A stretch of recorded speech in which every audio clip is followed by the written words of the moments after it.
go. That's a good Yeah. segue. Don't know what we're talking about? Iggy's Wrecking Balls.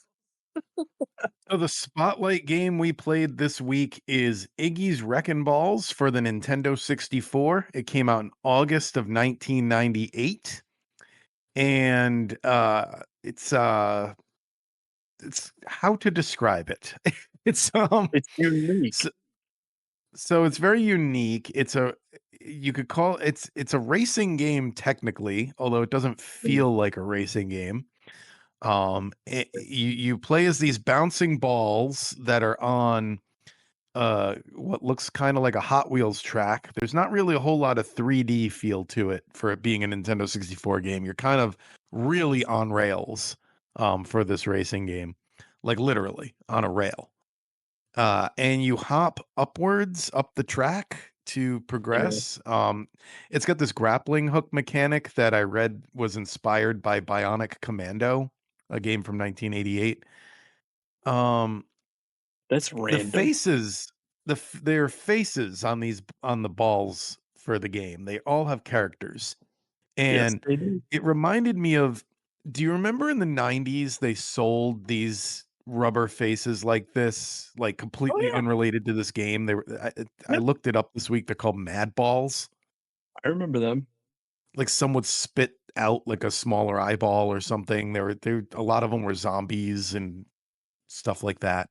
It's odd because there was a perfect crossover potential there for them to have Iggy's Wrecking Balls versions. Yeah, but for Nothing. some reason they didn't. Like, I don't know, like I can't see why you would play this over Mario Kart or F-Zero when, you know, none of I don't know. I wrote a list of some of the characters. See if anyone out there remembers QT, Chatter, Amanda, Sony, uh, Rob Ert, because he's a robot, so they called him Rob Ert, whatever. Eyeball, Harley, Scully, Gnarly, Snowy.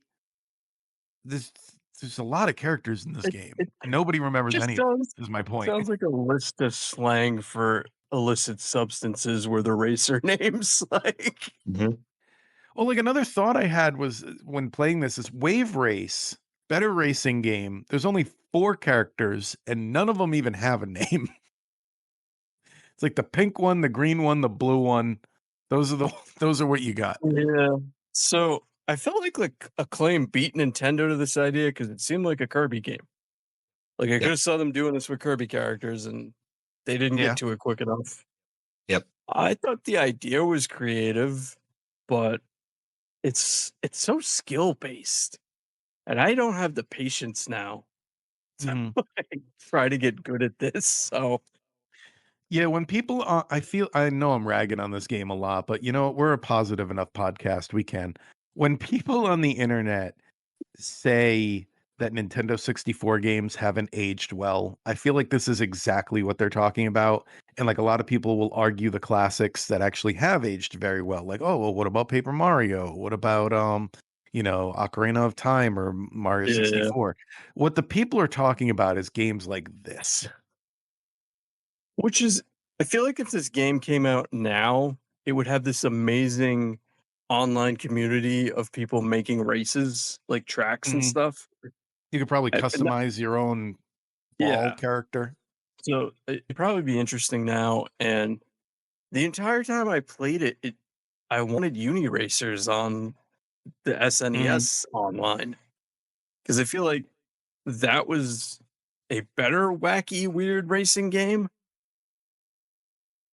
Yeah, I mean, I wish I had the words to describe like this game is so 90s, early 2000s. Yeah, It yeah, like yeah.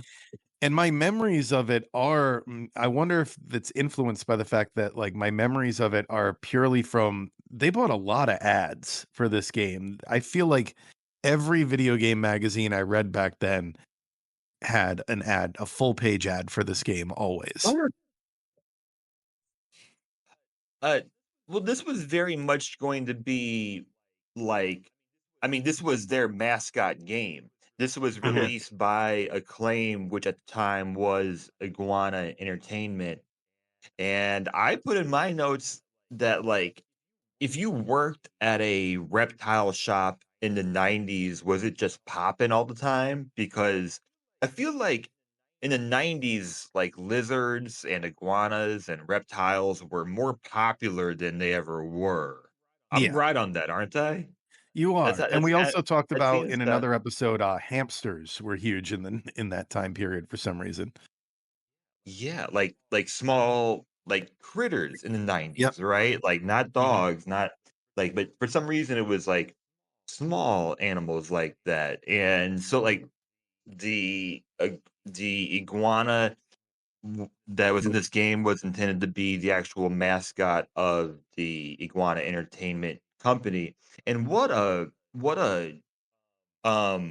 huge company this was in the 90s. I know they went Oh yeah. bankrupt in like 2004, but like NBA Jam, Turok 1 and 2, the original South Park game, so many other games that they developed in like That's a game I 10, have a 15 soft spot years. for. We talked last week about renting video games. I rented the South Park game a lot, never owned it. We talked Yeah. about, like, how far into video games did we rent things, so I was definitely renting that. And this company released Turok the year before this game, released Turok 2 like the year after it. So Mhm. they were developing games very, very quickly in this time. But for some It's but then like funny, I don't know, 4 this years doesn't later seem they're like gone. the same people that did Turok. Like, normally when you hear about things being the same developers, you see the similarities, but I don't see anything here. I see nothing. I I think I they did I extreme G. Which is a oh better racing game. That's yeah, yeah. that's crazy. I I put this game a little bit higher for me because I gave it credit that um it is one of those innovative N64 Yeah, games. Like, yes, it doesn't age well, and I totally agree with you on that, but the amount of experimentation they were Mhm. doing on the N64 is just wild. It's great Well, to yeah, see, like, how many that's a good different point. kinds of games they tried to do in this new 3D era. Yes.